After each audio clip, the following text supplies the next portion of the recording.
them knowing I'm using the commutative property of 7 times 8 is the same as 8 times 7, or those kinds of properties. Again, I would do like an anchor chart and have them posted up there so that people have a place to go look when they're when somebody says, well, I use the associative property, and you've got a group of kids who, I don't know what the associative property is, but if there's an anchor chart for me to look at, oh, that's right, that's what that is. Okay, and then, they can have some discussion around. Other argues.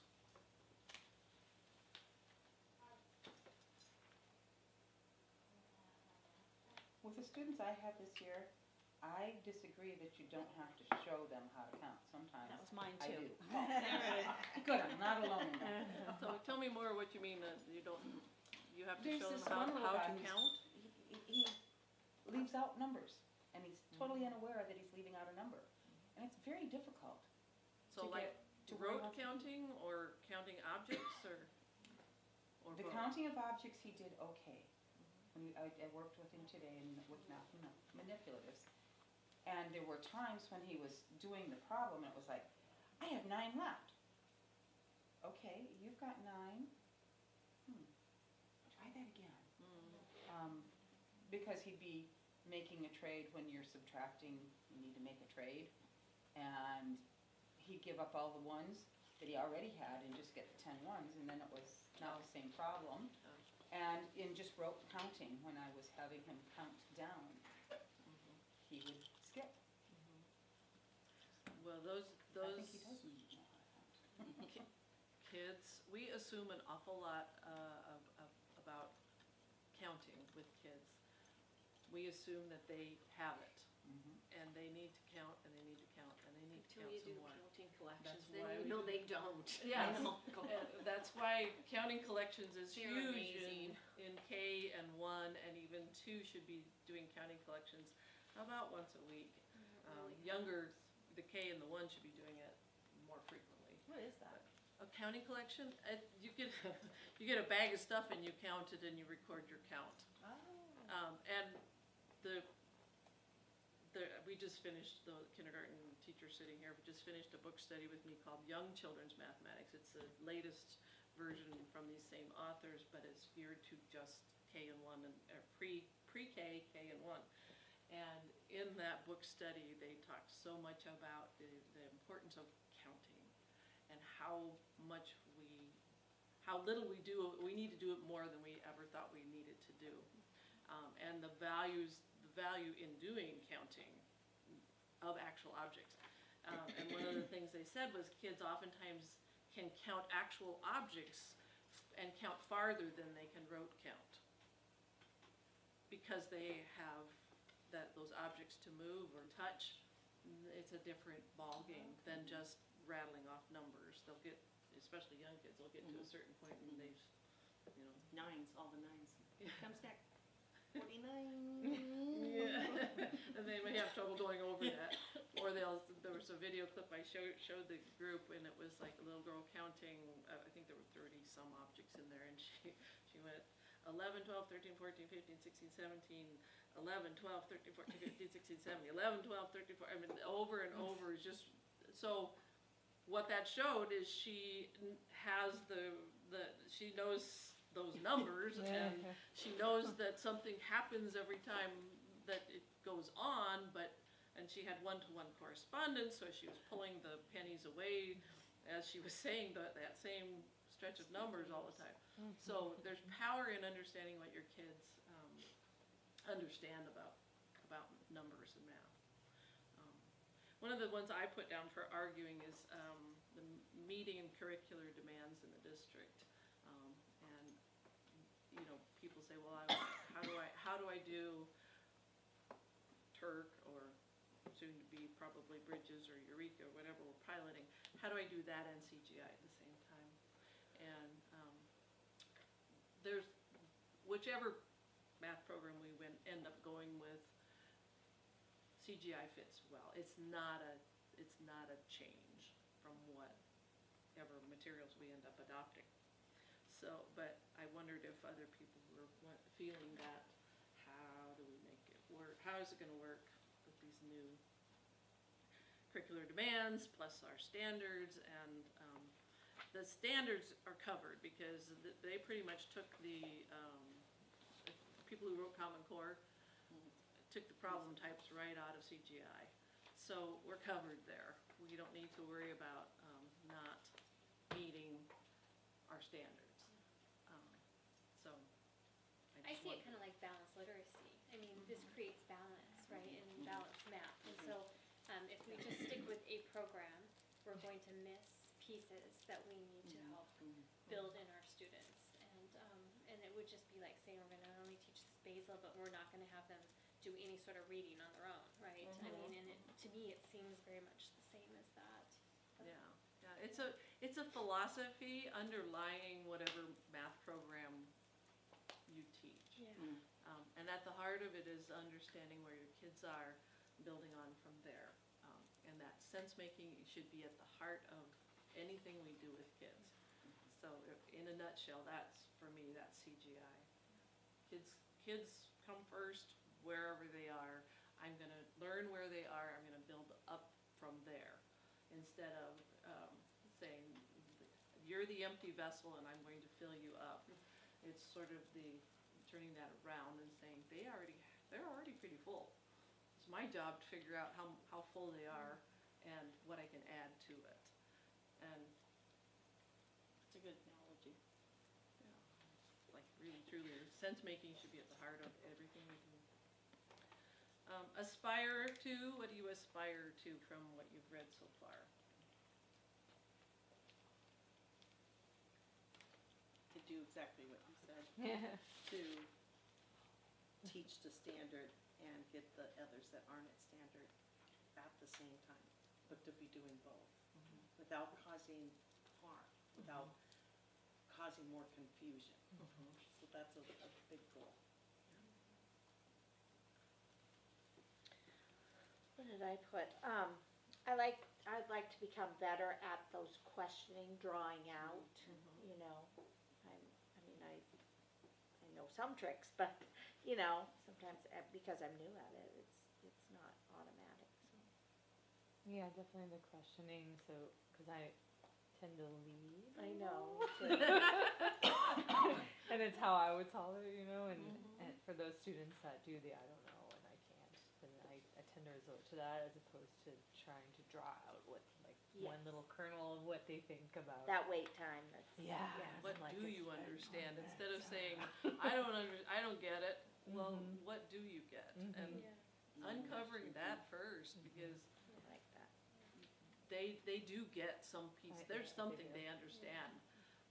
And so if we can uncover that little nugget, then Yeah. we've got a way in. And it's hard, I mean, it's hard. Math Very teaching, we have to have an awful lot of mathematical knowledge of, okay, if they go here, I need to be ready to go in that same direction, and this is how I'm gonna do that. That's hard to do, especially on the fly, in the moment. The more we practice it, though, the better we get at, And the other thing I would say too is to be able to meet the needs of such a differentiated level, right? During that whole group instruction, to be able to still keep that Jimmy challenged, right? And parents saying, oh, he's not, you know, and then they're acting out because, because they're not challenged. yeah. And those type of students really do wanna have their voice heard, but then they're not actually the ones that need the voice as much, right? So it's a tricky, And I've got one girl who, if she doesn't understand something, she'll just start to shake, and then she'll just start to cry really hard, and then she'll just put her head down. What's up? 4th grade. She reads at about an 8th grade reading level. She's Really? one of those girls But that's in she's math just became terrified her of nemesis. math. yeah. This is Yeah. math trauma right here. Yep, yep. Oh, it breaks my Happens heart. almost every day. Yeah, oh, that breaks my heart. But it's truly where we are, and we need to figure out that way that because as soon as they get in that, I'm gonna shut down, she can't, honestly, it's too late. Yeah. she can't. not capable of being ready to learn when they're in that panicky mode. So that's, I'll have to chat and see if Okay. we can figure out some ways to help support her. Which leads me to what I put down too, which I think sometimes it stems from families as well, and telling, I mean, I think about that child and I think about she's probably in her parents' eyes is this high achieving, and there's right or wrong answers, and you need to have the right answer all the time, and I don't know, but so I just think about supporting families with this type of learning, and how do we share these experiences and this type of instruction with families so they can understand, because I joke around that I'm at about a first grade level within this math right now, and that's where I'm at, and just learning it and understanding it myself. So I can only imagine where all of our families are in regards to that, and having that mathematical mindset or that growth mindset, and how do we build that capacity that there isn't just a right or wrong answer to things, and that you just do it through equations. I was just this is my file for just CGI, so this is all the stuff I have CGI.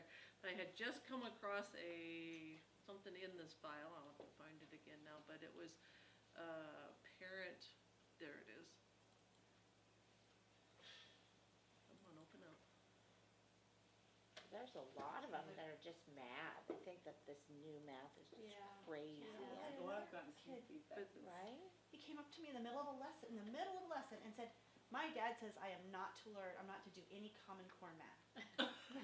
You tell them we don't do Common Core, we do Yeah. Washington State State. Learning Standards. I said, "We'll talk later." Yeah.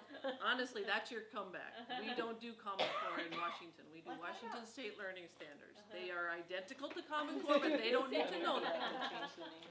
So anyway, this is Mathematics for Parents about CGI, and I grabbed it, put it in my file. I have not done a lot of investigating of Maybe you it, could share but that. each of those Yeah. links is another support piece for parents to understand why we do what we do. Yeah. So I'll share that too with Even you. with the verbiage to help Right. with Yeah. the verbiage. So like even, I opened this first one just and this comes from Wisconsin, which is where Thomas Carpenter is from, so it's probably good. But this is the first in a series of letters, blah, blah, blah, blah, blah. And what to expect in the weeks that follow. We'll send home explanations of how your children think about different types of math ideas, and parent problems you can solve with your child See, that's will be great. included. Mhm. And so I'll send Yeah, that that out to problem you. solving together and doing Yeah. that would be really powerful. Because Yeah. I've had that with Um, parents, how come great they're not parent bringing home piece. worksheets? Yeah. And so I put in my newsletter often that we do a lot of hands-on, we're learning in class, we're using whiteboards, we're using manipulatives, but quite a few parents want a worksheet coming home every day, Turk. You know,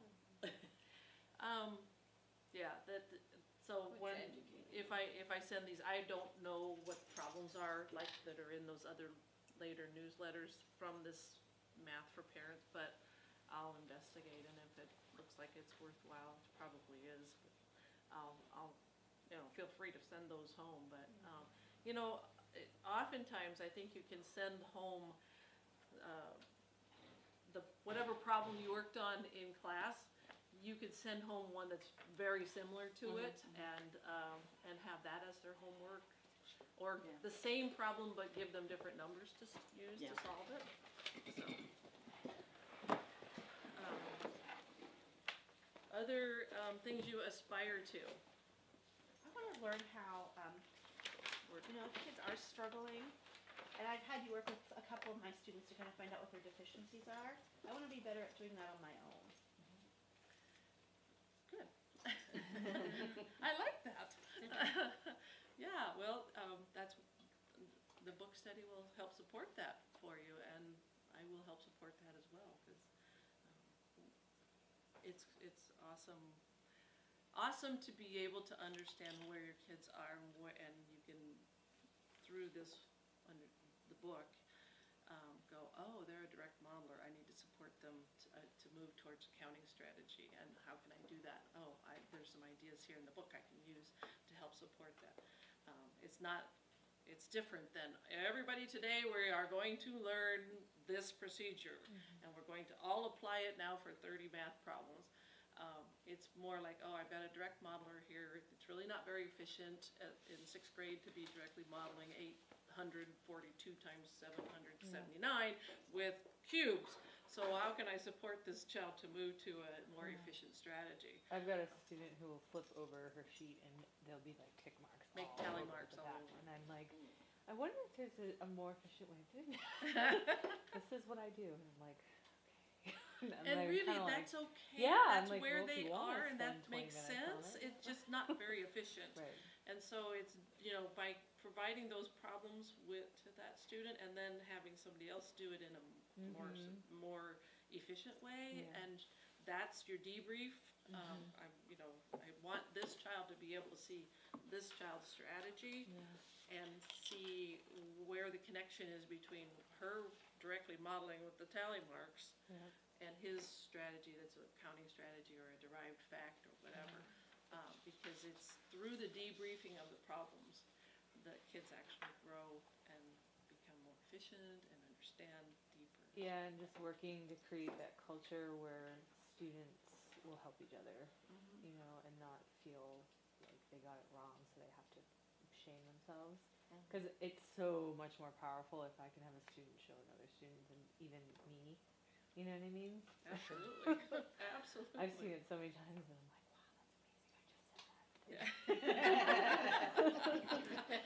So with those tally marks, are they in groups of 5? I don't even, she's got them in boxes, and it's often with division. I've never seen a strategy before, but she said someone taught it to her, and so she uses it. And it's with long division. It's her thing of putting them. I don't even think they're in groups of 10 half the time. I'm not sure, but she's getting the answer. She's It doing just repeated takes, subtraction by tally marks? yeah, yes, and it just, it's boy. not, it takes forever, but she gets the answer, and she just hasn't moved to a new and more efficient, more advanced. So that's what was kind of arguing, is that I'm not always seeing them move to more efficient strategies, especially some of the kids I'm dealing with. And they won't move until they're ready to move. Yeah. Really, and So that's just how it is. That's the way it is. I mean, we can present all we want, Even though the standard is that they have to do the algorithm. then they're not meeting standard. But, we can demonstrate, we can show them if they get it, Yeah. great. On the other hand, what I see happen a lot with the people that will ask me to come take a look at this student, they have pieces of algorithms that they've glommed onto, and they've tried to combine them in this way that there's no sense making. They know it. They don't know that that it's not making sense, but they're trying to follow some procedure that someone has told them about, and they've got so many of those up there in their heads, they don't know which piece to pull out now to use in this situation, and then we get some really bizarre things showing up, and you're going, oh wow, how am I gonna help this child? Because I don't even know what they're doing. Other things you aspire to? I want to show you some of the video clips of kids doing the trajectory, the direct modeling, and the things like that. But one more, anyone else with an aspiration? I hate to admit it, but I will, because I guess if I admit it, then I have to work on it, especially with the principal sitting here. But I'm not always good about doing the debrief, and I know how important that is, but you got these workplaces going on, and we just keep going, and then we stop, go out to recess or something like that. I don't So I think gotta- you're I need alone to- in that. But I know I need to, because I agree with you, that's where the power is, that's where the learning is for kids, I do agree with that. Well, and But I'm not. to help you maybe, you don't have to do the problem and the debrief, boom, boom.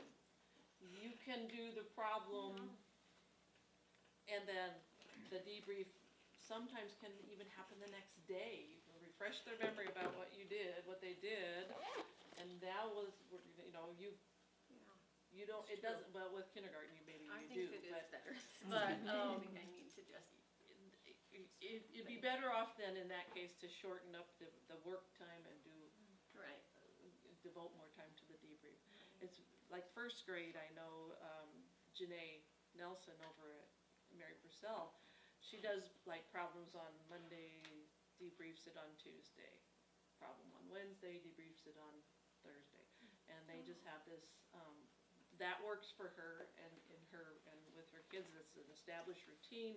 They know it, they have the problems written in their journal, and they just bring their journal back up to the carpet when they're doing their debrief, and they look at their work or that sort of thing. And so that works for her. Kindergarten oftentimes does it. They've recorded on the chart what the kids' strategies were, and then you could use that as your debrief. But there, I understand that was always my aspiration too in the classroom. I wanted to give more time to that debrief, that processing. Never enough time. There isn't. That's always my excuse. We don't have enough time. No. Okay, so I'm gonna share with you some of these video clips. They're short, they're maybe a minute or two long. And so that you can see the trajectory. And I should tell you how to find the video clips for yourself. So in your book, You mentioned it somewhere in here. on page Roman numeral V or 6, there's a V and an I if you're not fluent on your Roman numerals. So the VI is Roman numeral 6. On that it says how to access online video clips. So when you go into Heinemann, you have to register the first time and create an account. So if I log out here, I'll show you. When you go to Heinemann, and then there's a create account thing, you fill out the form, and then you will have to put in this code. Step 3 says enter code CHMATH2E and click register. So because I have an account already, I will log in now.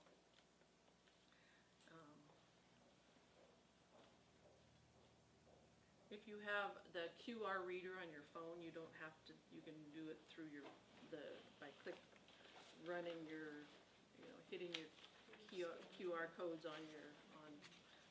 in the book too. So anyway, view my online registered resources, and there's the children's mathematics one, and then all the video clips are here. And so. There are 7 or 8 different video clips on direct modeling, depending on the kind of problem type you want to look at. So I picked this one because it's a separate result unknown. So it's a subtraction problem, your traditional subtraction problem where you don't know the result. But he also has an error, and so I like it because what the teacher does to support him. Paco had 13 cookies. Ooh, that video. He ate 6 of them. Can you How hear many that? cookies does Paco have left?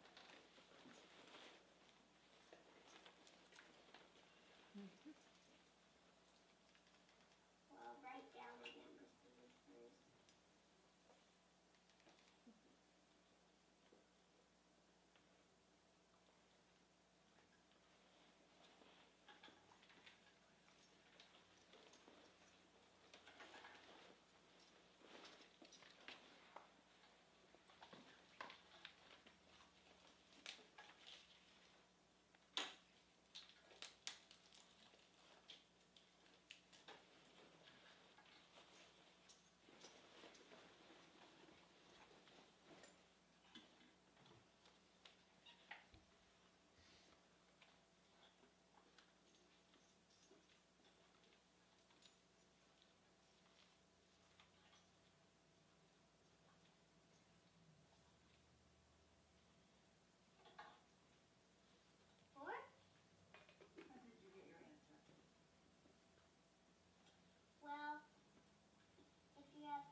tell me about